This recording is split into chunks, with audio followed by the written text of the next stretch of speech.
안녕하십니까.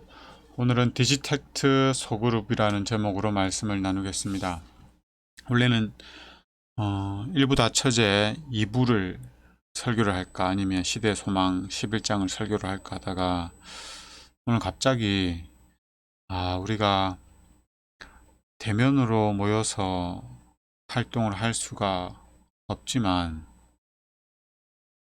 우리 온라인으로라도 뭔가를 해야겠다라는 생각이 들어서 오늘 급하게 또 말씀을 준비하게 되었습니다.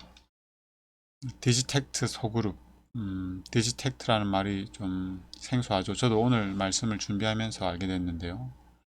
말씀 중에 설명을 드리도록 하겠습니다. 히브리서 10장 24절 25절 함께 읽겠습니다. 시작. 서로 돌아보아 사랑과 선행을 격려하며 모이기를 패하는 어떤 사람들의 습관과 같이 하지 말고 오직 권하여 그날이 가까움을 볼수록 더욱 그리하자.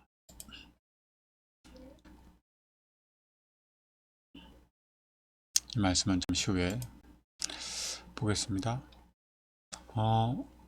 오늘은 제가 설교라기보다는 말씀을 통해서 한 가지 제안을 할까 합니다.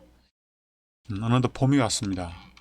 교회 하단에도 여러 꽃들의 얼굴을 내밀고 있고 또 자기를 봐달라면 아주 진하게 향기를 뿜어내는 녀석들도 있습니다. 오늘 아침만 해도 저기 목련이 꽃 봉우리가 이렇게 지어져 있었는데 오후에 보니까 꽃들이 또 활짝 폈더라고요. 이 한순간 한순간이 생명력이 넘치고 뭐 달라지고 있어요. 정말 빠르게 달라지고 있습니다. 또 차를 타고 이동하다 보면은 매화나 개나리가 활짝 핀 모습도 볼 수 있죠. 겨울이 엊그제 같았는데 벌써 봄이 됐고 또 봄도 이제 벌써 3주가 다 된 것 같습니다. 입춘이 시작된 지가 꽤 됐죠. 예년 같으면 이맘때쯤에 무엇을 했을까요? 대신방을 했을 테고 우리 성도님들의 가정을 방문해서 함께 말씀도 나누고 음식도 나누고 이야기꽃도 피우고 그렇게 했겠죠. 안식 오후가 되면은 따로 시간을 내서 천년계 속에 나가서 봄을 만끽하고 또 쑥도 뜯어가지고 떡도 해먹고 그랬을 텐데 코로나 때문에 그러지 못하고 있습니다. 코로나가 없었더라면 화요일, 금요일, 토요일만 교회 나오는 것이 아니라 평일에도 모여서 떡을 떼며 말씀도 나누고 마음도 나누고 사랑하는 사람들을 위해서 기도도 하고 그러면서 연합하여서 예수님 모실 날을 준비하고 그럴 텐데요. 그쵸? 코로나 때문에 화요일, 금요일도 교회 못 오고 토요일만 오게 되죠. 토요일도 와서 예배만 1시간 드리고 다 돌아가야 됩니다. 코로나가 우리 삶뿐만 아니라 우리 신앙생활에도 많은 변화를 가져왔죠. 우리가 코로나에 감염되지 않기 위해서 예방하는 일은 중요합니다. 손을 씻고 마스크를 쓰고 사람들과 거리를 두는 것은 정말 필요한 일입니다.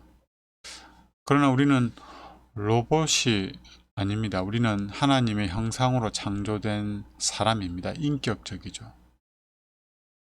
그래서 우리는 사랑이 필요합니다. 우리는 사랑하면서 밥을 잘 먹고, 사랑하면서 잘 자고, 사랑하면서 일을 잘해야 행복하지. 그저 밥만 잘 먹고, 잠만 잘 자고, 일을 잘해서 돈 많이 번다고 행복하지 않습니다. 사실 사랑이 없으면, 우리 삶에 사랑이 부재하면 밥맛도 없고, 잠도 잘 안 오고, 일의 능률도 오르지 않죠. 일하고 싶지도 않고. 그래서 우리에게는 사람이 필요합니다. 사랑이 필요하기 때문에 사람이 필요합니다. 나와 사랑을 주고받을 사람 말이죠. 내 아픔에 공감해주고 진심으로 걱정해주고 위로해주며 격려해줄 사랑을 나눌 사람, 그 사람이 필요합니다. 나의 기쁨에 진심으로 함께 기뻐하며 축하해주고 감사해줄 수 있는 사람. 이런 사람이 필요합니다. 하나님께서는 처음으로 창조한 아담을 불완전하게 만드셨습니까? 완전하게 만드셨습니까? 완전하게 만들었죠. 외모나 품성이나 해부학적으로나 생리학적으로나 기능적으로나 가장 완전하게 아담을 창조하셨습니다. 그런데 그 아담을 보고 이렇게 말씀하시죠. 창세기 2장 18절입니다. 여호와 하나님이 이르시되 사람이 혼자 사는 것이 좋지 아니하니 내가 그를 위하여 돕는 배필을 지으리라 하시니라. 그래서 하나님께서 가족을 주셨습니다. 함께 사랑을 나누는 가운데 참된 행복을 누리라고 말이죠. 처음에는 이 행복을 위해서 남편에게는 아내를, 아내에게는 남편을 주셨습니다. 그리고 남편과 아내가 부부가 된 다음에는 자녀까지 허락해 주셨습니다. 우리에게 가족이 있어서 행복합니까? 행복하죠. 단 조건이 있습니다. 사랑할 때, 상호간에 사랑을 할 때 비로소 참된 행복을 경험할 수가 있습니다. 부부가 되어도 사랑하지 않으면, 부모와 자녀 간이라 해도 사랑하지 않으면 행복할 수가 없습니다. 하나님께서 남자와 여자를 만들어서 부부가 되고 가정을 이루어서 자녀를 낳게 하신 것은 다 사랑을 전제로 하신 것입니다. 하나님께서 이 사랑을 통해서 우리가 참된 행복을 경험하기를 바라셨어요. 그래서 이 행복이 이 지구에 가득하기를 바라셨습니다. 처음에 아담과 하와를 만드시고 그러한 목적을 가지고 지상 명령을 주셨죠. 창세기 1장 27절 28절입니다. 하나님이 자기 형상 곧 하나님의 형상대로 사람을 만드시되 남자와 여자를 창조하시고 하나님이 그들에게 복을 주시며 하나님이 그들에게 이르시되 생육하고 번성하여 땅에 충만하라. 땅을 정복하라. 바다의 물고기와 하늘의 새와 땅에 움직이는 모든 생물을 다스리라 하시니라. 사랑이 충분한 사람들이 모여 사는 곳이 어디입니까? 바로 하늘나라, 천국입니다. 그래서 우리는 사랑이 충만한 가운데에서 하늘에 가게 되는 거지, 하늘에 가서 사랑이 충만해지는 건 아닙니다. 이 땅에서 사랑을 할 수 있는 성품을 가진 자들이 하늘 가는 거지, 하늘 가서 비로소 사랑하게 되는 게 아니라는 거죠. 하나님께서는 지구를 그런 곳으로 만들려고 했습니다. 하늘나라, 천국. 서로 사랑하며 살 수 있는 사람들이 가득하라, 생육하고 번성하라, 이 말입니다. 땅에 충만하라. 서로 충만한 사랑을 하라는 겁니다. 단순히 인구만 폭발적으로 늘어나라는 게 아니죠. 땅을 정복하라. 뭐로 땅을 정복합니까? 칼과 총으로 땅을 정복하는 게 아니라 사랑으로 정복하는 겁니다. 이거는 이 땅에 있는 모든 그룹, 조직 다 이것으로 다스려지는 겁니다. 사랑으로. 교회? 사랑으로 다스려지죠. 교인이 하는 기업? 사랑으로 다스리는 겁니다. 교인이 지도자가 있는 기관? 사랑으로 다스려지는 거죠. 맞죠? 그렇게 하여서 하나님의 품성을 닮아 사랑이 충만한 존재가 이 지구에 가득하도록 하는 것이 창조의 계획이었습니다. 그런데 죄가 이 아름다운 하나님의 계획을 무산시켜 버렸죠. 최초의 가정은 죄가 얼마나 무서운지 우리에게 분명하게 보여줍니다. 사랑하는 부부였던 최초의 가정은 부부가 서로에게 죄의 책임을 뒤집어 씌우죠. 책임을 전가합니다. 나는 죄가 없고 내 남편에게 죄가 있습니다. 나는 죄가 없고 내 아내에게 죄가 있습니다. 이런 겁니다. 그리고 형이 동생을 죽이죠. 우리는 최초의 가정을 통해서 죄가 얼마나 무서운지를 명확하게 볼 수 있습니다. 아담과 하와의 후손들은 점점 타락하여서 사는 것보다 죽는 것이 더 나은 삶을 살게 됩니다. 차라리 죽어 없어지는 게 더 나은 삶. 어떤 삶인지 아시겠습니까? 하나님께서 이들을 보고 이렇게 말씀하셨어요. 없네요. 제가 이거 할 때마다 하나씩 빼먹네요. 창세기 6장 5절에서 7절에 하나님께서 노아의 때에 홍수로 세상을 멸망시킨 이유를 이렇게 말씀하시죠. 여호와께서 사람의 죄악이 세상에 가득함과 그의 마음으로 생각하는 모든 계획이 악할 뿐임을 보시고 땅 위에 사람 지어섰음을 한탄하사 마음에 근심하시고 이르시되 내가 창조한 사람을 내가 지면에서 썰어버리되 사람으로부터 가죽과 기는 것과 공중의 새까지 그리하리니 이는 내가 그것들을 지었음을 한탄함이라 하시니라. 하나님 보시기에 사람이 너무 죄를 많이 짓는 겁니다. 죄가 세상에 가득했습니다. 사람이 생각만 하면 죄 짓는 거예요. 어떻게 죄를 지을까?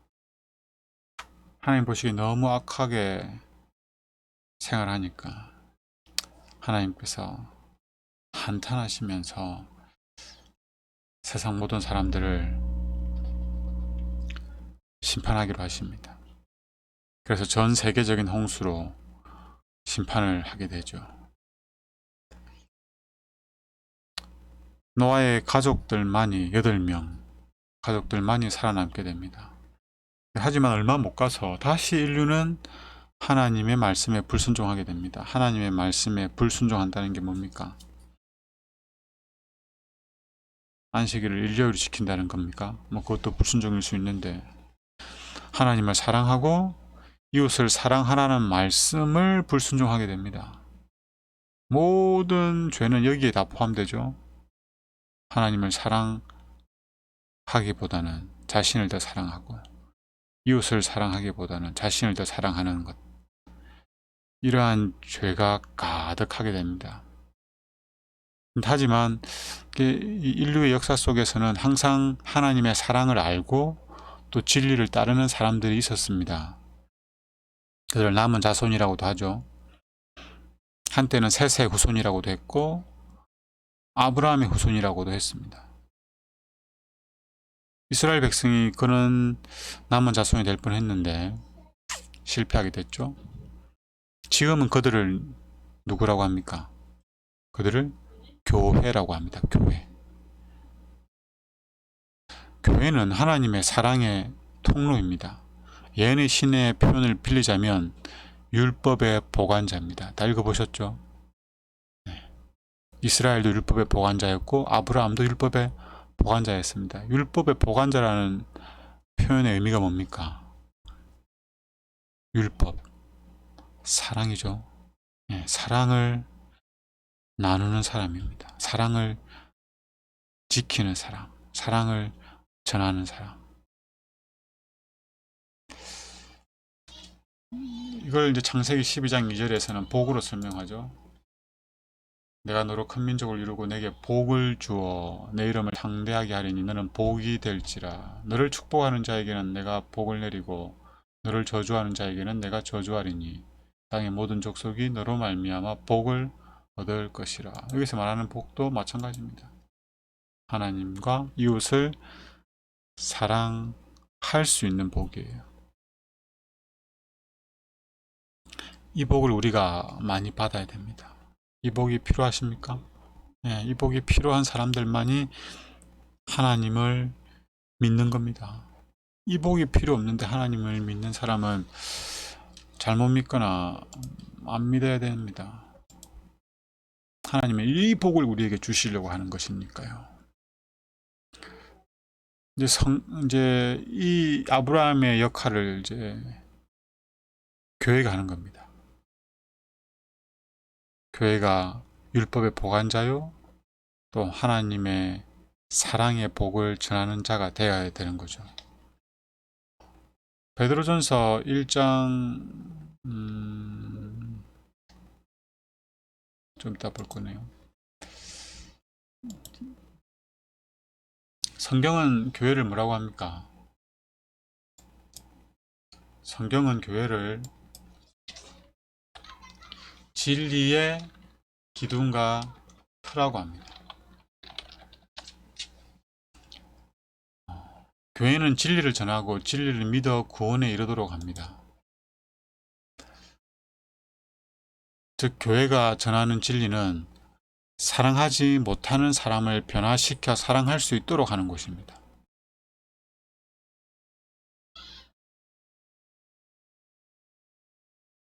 왜냐하면 교회가 전하는 근본적인 진리는 토요일의 안식일이다가 아니라 예수님이기 때문입니다. 이 예수님을 믿음으로 우리는 사랑에 이르게 되는 것이지요. 진리가 마음에 있는 자는 예수님이 마음에 있는 자들이며 예수님이 마음에 있는 자들은 사랑을 실천하는 자들입니다. 교회는 무엇이라고요? 하나님의 교회는 진리의 기둥과 터입니다. 즉 교회는 진리를 전하는 곳입니다. 이 진리를 사람들이 알고 믿음으로 예수님처럼 사랑하도록 만드는 곳이 교회입니다. 베드로전서 1장 22절에 이렇게 말합니다.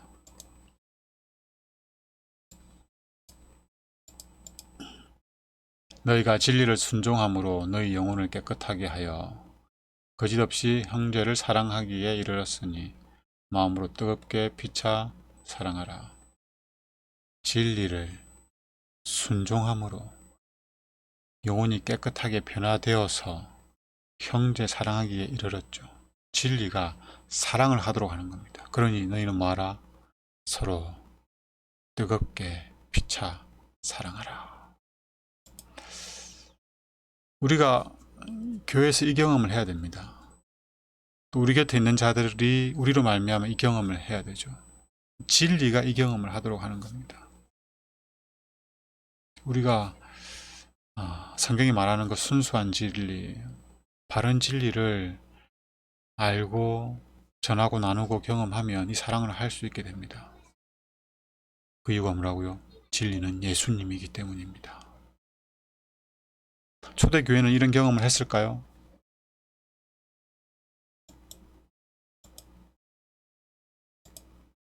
사도행전 2장 42절로 47절입니다. 그들이 사도의 가르침을 받아 서로 교제하고 떡을 떼며 오로지 기도하기를 힘쓰니라.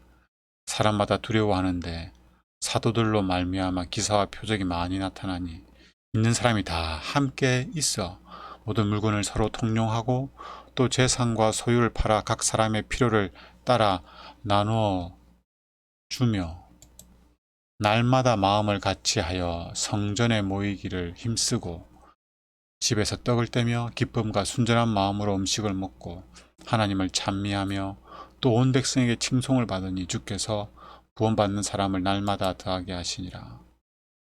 초대교회는 그들 마음 가운데 진리이신 예수님이 계셨습니다. 사랑이 있었습니다.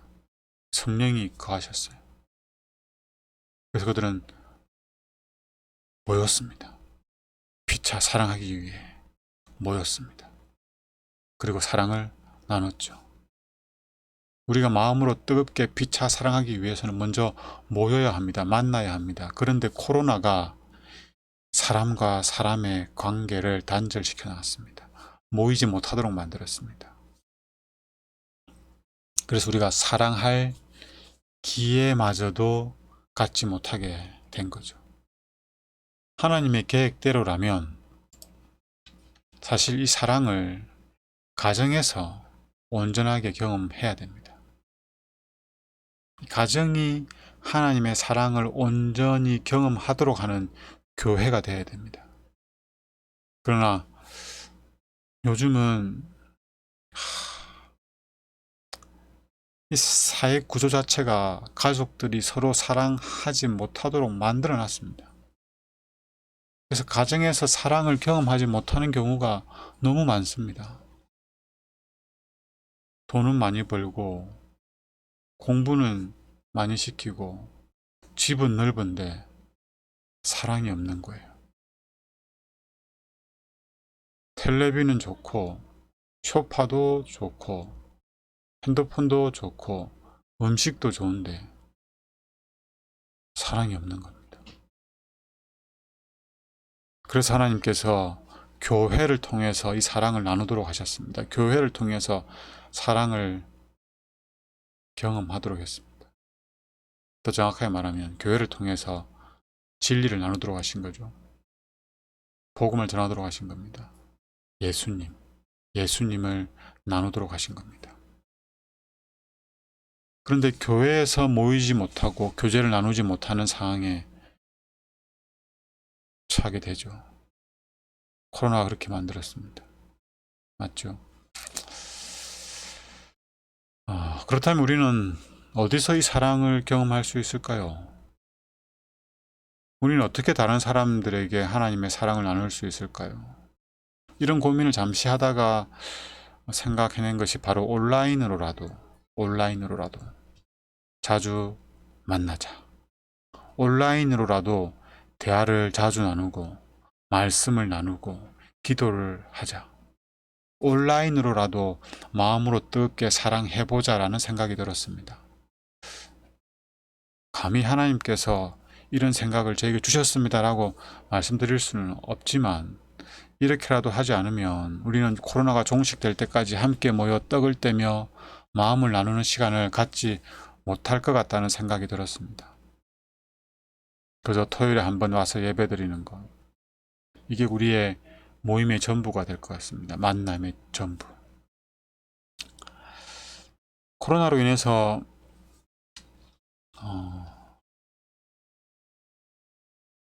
무력감, 우울감, 불안감 이런 증세를 나타내는 것을 코로나 블루라고 합니다.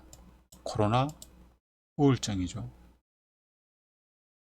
이 코로나 블루에 걸리는 이유는 코로나 때문에 고립되는 거예요. 그렇지 않아도 군중 속의 고독을 경험하는 우리들이 코로나는 완전한 고독을 경험하게 만듭니다.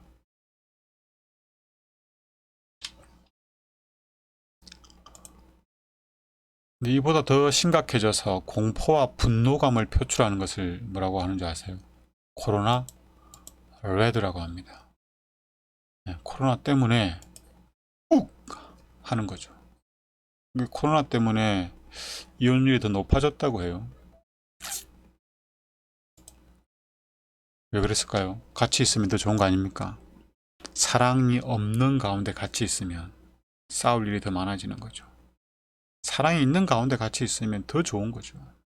근데 사랑이 없기 때문에 자연스럽게 이혼율이 높아지는 겁니다. 이 코로나로 인해서 내가 우울증이 있는지 코로나 블루나 코로나 레드가 있는지 한번 생각해 보십시오. 한번 자가 진단들을 한번 해 보십시오. 목 가슴이 답답하거나 갑자기 화가 치밀어 오르거나 습관적으로 불평을 하거나 잠이 안 오거나 짜증을 자주 내거나 혹은 지나치게 안절부절하거나 무기력하거나 집중 못하거나 식욕이 급격히 줄어 체중이 감소했다.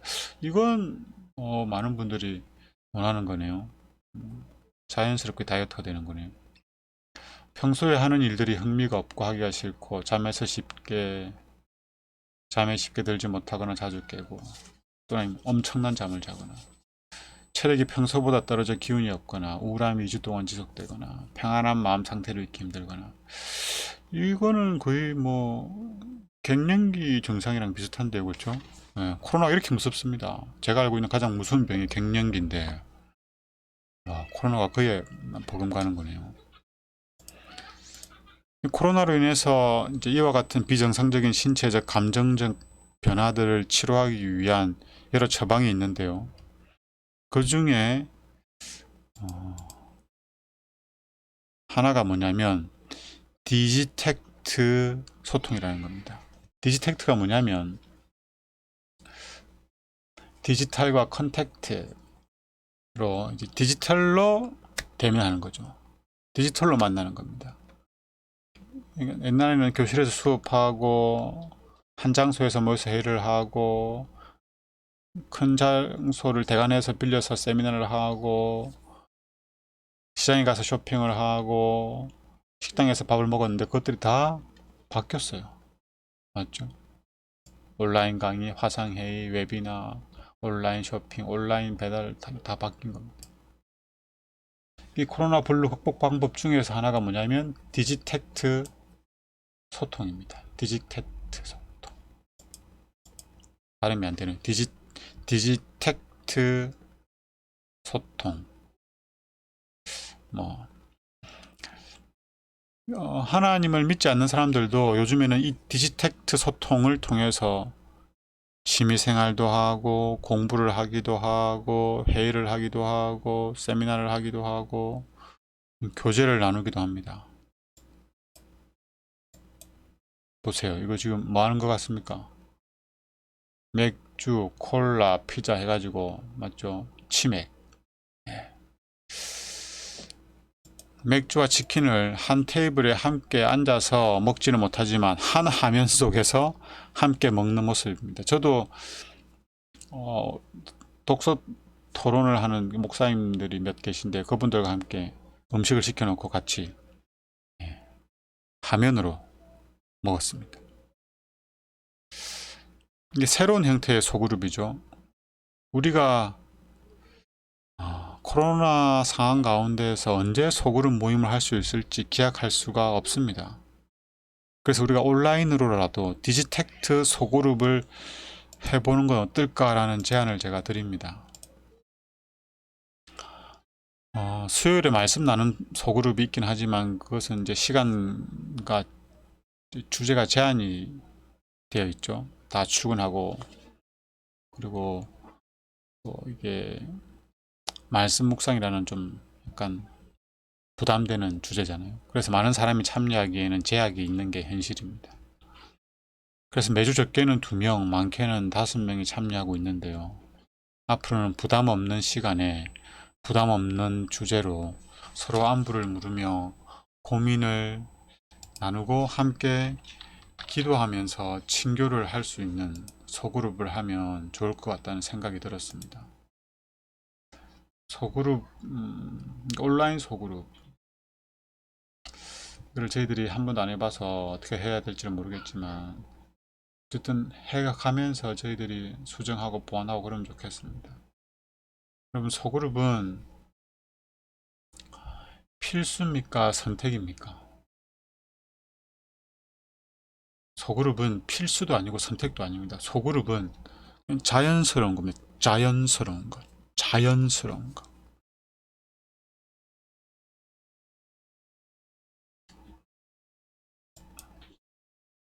소그룹을 통해서 변화된 사람들의 얘기를 좀 들어보겠습니다. 이 영상은 We were shown this painting and it was of Jesus. 이 영상은 제가 준비하려고 준비한 게 아니고 이제 설교를 다 준비하고 유튜브에 들어갔는데 영상이 뜨는 거예요. 뭔가 봤더니 소그룹을 전문적으로 할 수 있도록 도와주는 사역팀이 만든 영상입니다. 한번 보겠습니다. And it's of him knocking on the door. 소그룹에서 예수님이 문을 두드리는 그림을 봤죠. prayed. I said, you know, Jesus, if you're real, come through. And the only thing I 요한계시록 can 3장 describe was 20절에 있는 that 말씀입니다. I did feel 그림이죠. Jesus walk through the door that I had opened. I know I've never had that feeling before in my life. You know, I said to the group, I can't wait to meet you in flesh, because every Wednesday I've just been talking to pixels about God. As if it wasn't crazy enough. I'm a digital person. I was always looking for something online, and what made me decide for Alpha basically was the fact that you have said, doesn't matter who you are, come who you are. I think that was kind of very impressive, and I just felt encouraged to give it a try. I just felt like for the first time in my life, I just felt that I was loved. And now I feel more confident and I feel in peace. Just seen a friend dancing for ages, and we had our conversation on opposite sides of the pavement, shouting at each other. And he said, "Oh, you're looking really well." And I said, "Yeah, I'm doing okay with lockdown actually." And at the moment, I'm feeling pretty good. I said, "What I've been doing though is I've been reading the Bible, and there's loads of stuff in it. You know, there's a lot of hope in there, and I think we're going to be all right." And there was a bit of an awkward silence, like there would have been with me if someone had said that to me a couple of months ago.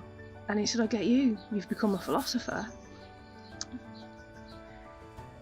And I said, "No, I've become a Christian." I just shouted it from the other side of a pavement. The gospel is spreading beyond church walls into new frontiers, bringing hope. We have the potential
잠시만요. 어디서부터 녹음이 안 되고 있었지?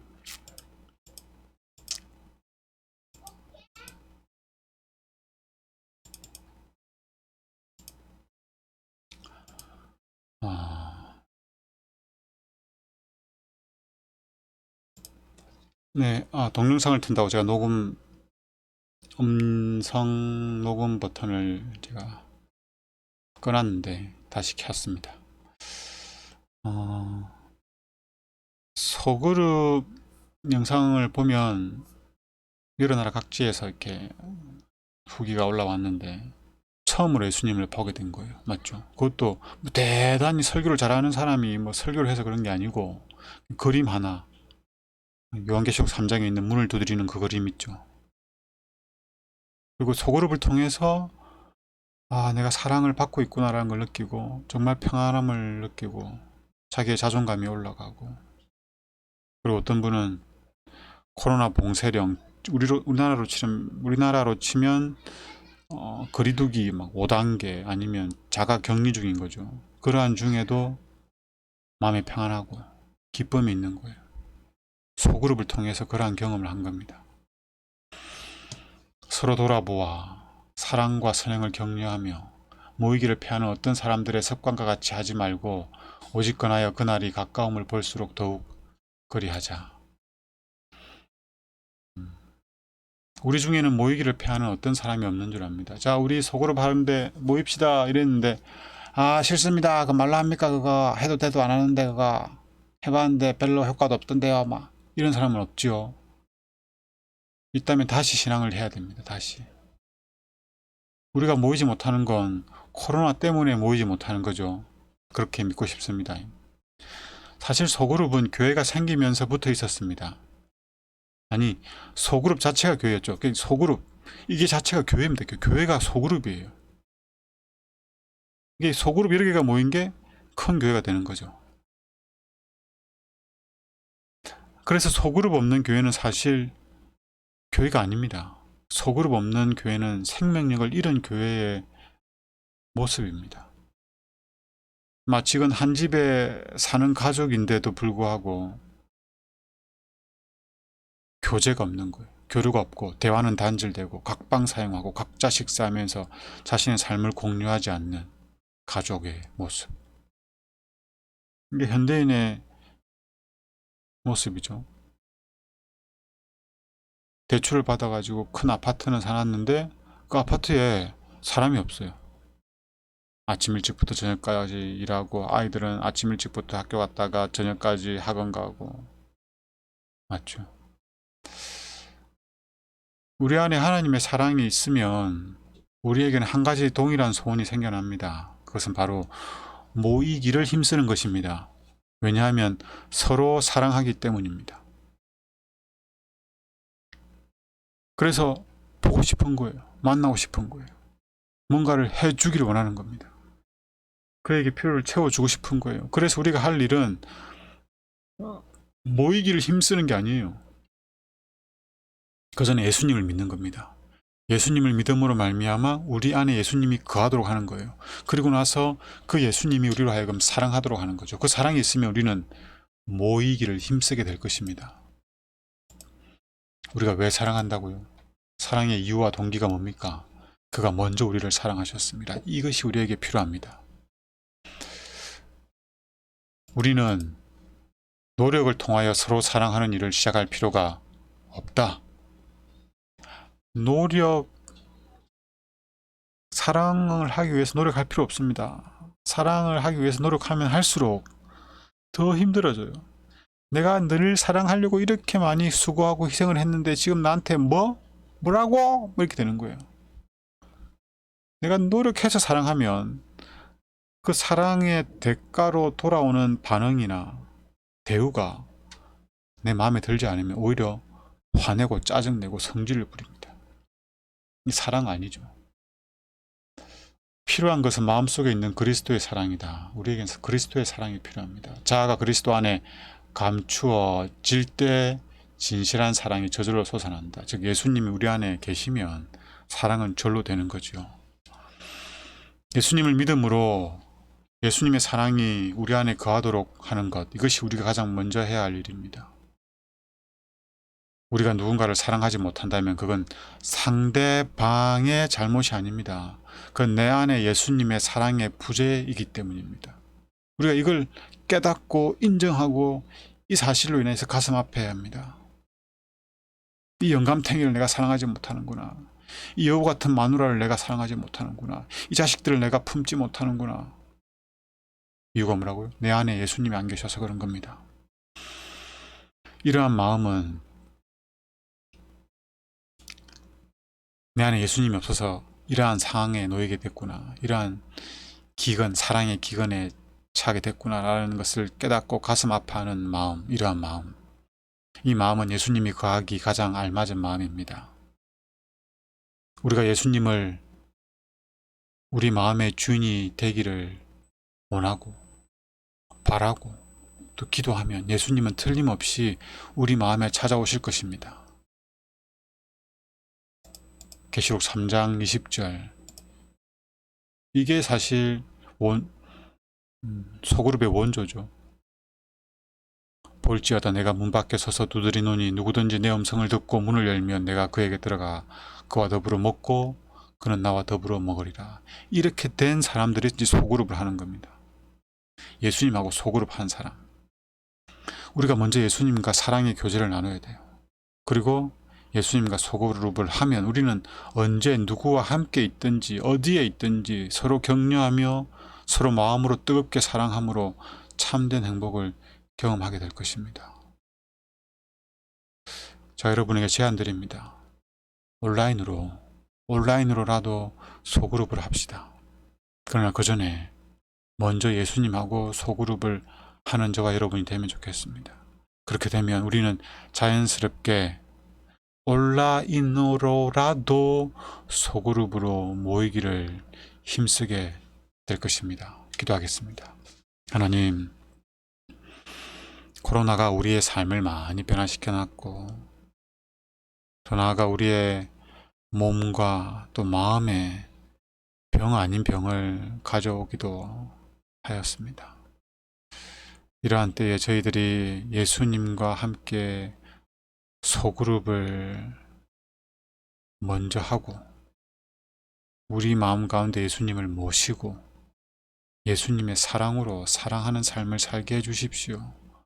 그 사랑이 우리로 하여금 우리 사랑을 필요로 하는, 아니 예수님 사랑을 필요로 하는 자들에게 손을 내밀게 하여 온라인으로라도 모이기를 힘쓸 수 있도록 은혜를 베풀어 주시옵소서.